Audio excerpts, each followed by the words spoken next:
What's the meaning of caravanning?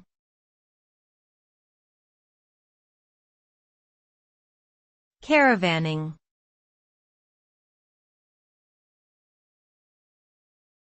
Caravanning.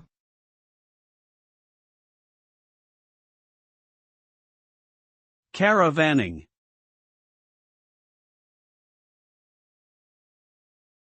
Caravanning.